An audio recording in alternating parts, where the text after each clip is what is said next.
इसमें दिया गया है, दी गई आकृति में यदि LM समांतर CB और LN समांतर CD हो तो सिद्ध कीजिए कि AM बटे AB बराबर AN बटे AD। तो यहाँ पर हमें एक आकृति दी गई है, तो मैं आपको यहाँ पर आकृति दिखा देता हूँ। ये आकृति दी हुई है। अब क्वेश्चन में लिखा गया है LM समांतर CB। तो यहाँ पे देखिए ये L है और ये M है। LM किसके समांतर है? CB के समांतर है। तो ये दोनों समांतर हैं, LM और CB। साथ में LN समांतर CD है। तो यहाँ पे देखिए ये है LN, ये समांतर हो जाएगा CD के, ये CD है, इसके समांतर है। तो LN समांतर है CD। कहने का मतलब है LM समांतर दी हुआ है BC और LN समांतर दिया हुआ है CD। ये हमें दिया गया है। तो सिद्ध करना है कि AM बटे AB बराबर AN बटे AD। तो चलिए अब हम स्टार्ट करते हैं। तो सबसे पहले हमें जो दिया गया है हम उसी को लिख लेते हैं। तो ये हमें दिया गया है क्वेश्चन में LM समांतर CB और LN समांतर CD। तो इस क्वेश्चन को करने के लिए आपको सबसे पहले ऊपर का त्रिभुज ले लेना है ABC, ये वाला त्रिभुज, और इसके बाद आपको लेना है दूसरा त्रिभुज ADC। तो चलिए दोनों त्रिभुज क्रमानुसार लेते हैं। सबसे पहले ऊपर का त्रिभुज लेना है ABC, ये वाला त्रिभुज। तो चलिए लिख लेते हैं त्रिभुज ABC में, नीचे त्रिभुज ABC में। तो त्रिभुज ABC में AM बटे MB लिख सकते हैं और AL बटे LC, ये हम लगाएंगे थेल्स प्रमेय यानी कि आधारभूत समानुपातिकता प्रमेय। तो उससे यदि हम त्रिभुज को ऐसा कर दें तो आपने पढ़ा होगा इसके बटे ये लिखा जाता है और इसके बटे ये। यदि कि त्रिभुज की, ये त्रिभुज है ना, तो त्रिभुज की एक भुजा के समांतर कोई अन्य भुजा या रेखा हो तो वह त्रिभुज की अन्य भुजाओं को समान अनुपात में विभाजित करती है। ये आधारभूत आनुपातिकता प्रमेय है, इसे हम समानुपातिकता प्रमेय भी बोलते हैं। तो हम वैसा ही कर लेते हैं। चलिए AM के बटे में लिखा जाएगा MB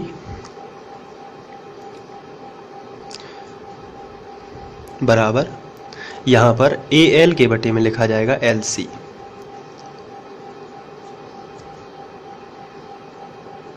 और इसे हम समीकरण 1 बना देते हैं क्योंकि हमें दूसरा त्रिभुज भी लेना है। चलिए अब दूसरा त्रिभुज ले लेते हैं जो कि है ADC में। त्रिभुज ADC में, इसमें भी हमें आधारभूत आनुपातिकता प्रमेय लगाना है। आप यहाँ पर लिख सकते हैं आधारभूत समानुपातिकता प्रमेय से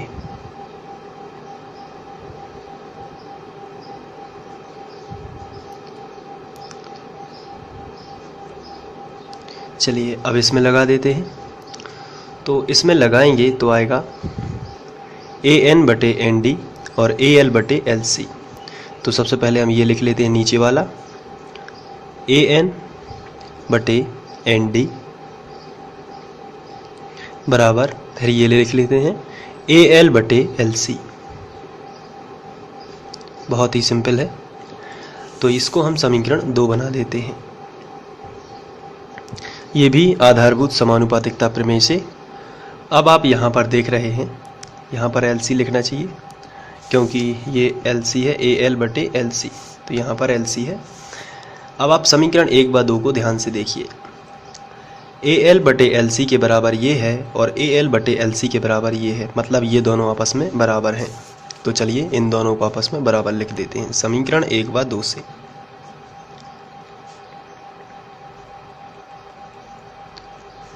AM बटे MB बराबर AN बटे ND। तो इस तरीके से हमने दोनों को बराबर लिख लिया क्योंकि ये इनके पक्ष बराबर हैं। तो RHS इनका बराबर है, इसलिए LHS भी बराबर ही होगा। अब आगे बढ़ते हैं। तो यहाँ पर आपको देखना है जो सिद्ध करना था उसमें यदि हम देखें तो सिद्ध करने में हमें AM चाहिए, AM की ज़रूरत है, यानी कि AM हमें अलग नहीं करना है। तो लेकिन साथ में हमें AB भी चाहिए। तो यदि चित्र में देखें तो AB कब आएगा? जब AM और MB दोनों जुड़ेंगे, लेकिन यहाँ पर AM भी चाहिए हमें, तो इसको थोड़ा सा आपको ध्यान रखना है। जिसको हमें बचाना है, यदि हम जो सिद्ध करना है उसको अलग से लिख लें, तो इस तरीके से यदि हम इसको अलग से लिख लेते हैं जो हमें सिद्ध करना है, तो इसमें AM हमें सिद्ध करना है। तो यदि हम इसमें यदि दोनों पक्षों में 1 जोड़ दें तो AM प्लस MB, और यदि AM प्लस MB बन जाएगा क्या, तो आंसर है AM प्लस MB। ये जो चित्र में आप देखिए AM प्लस MB बनेगा टोटल AB। अगर AM और MB पूरा जोड़ दिया जाए तो कितना बनेगा, AB। तो यहाँ पे AB बन जाएगा, तो AB तो प्रूफ करना है, लेकिन AM समाप्त हो जाएगा। तो हम नहीं चाहते कि हमारा AM समाप्त हो, क्योंकि हमें वो प्रूफ करना है। तो हम इसमें इन दोनों को पलट देते हैं पहले। इसका मतलब हम MB को ऊपर कर देते हैं और AM को नीचे कर देते हैं, बराबर। तो जब इसको पलटेंगे तो ये भी अपने आप पलट जाएगा, तो ND ऊपर पहुंच जाएगा और AN नीचे आ जाएगा। तो इस तरीके से हमने पलट दिया। अब यदि हम दोनों पक्षों में 1 जोड़ दें तो इस तरीके से MB बटे AM प्लस 1 बराबर, प्रूव करने के लिए ही हम दोनों पक्षों में 1 जोड़ रहे हैं, ND बटे AN। इसमें भी हमने 1 जोड़ दिया। दोनों पक्षों में 1 जोड़ेंगे तो इसका LCM से गुणा हो जाएगा और ये बटी में ज्यों का त्यों रहेगा। तो देखिए क्या होता है, MB प्लस AM का गुणा 1 में होगा तो AM ही आएगा, और बटे में ये AM ज्यों का त्यों। इसे बोलते हैं लघुत्तम। इसका इसमें गुणा हो जाएगा तो ये ऊपर पहुंच गया और ये नीचे ज्यों का त्यों।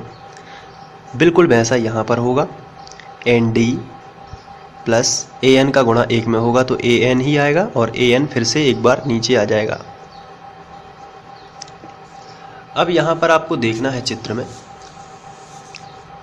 AM और MB ने क्या बना दिया, AM ये है और MB ये है, दोनों ने मिलके क्या बनाया, A से लेके M तक और M से लेके B तक, टोटल बन जाता है AB। तो इन दोनों ने मिलके बनाया AB बटे नीचे AM ज्यों का त्यों।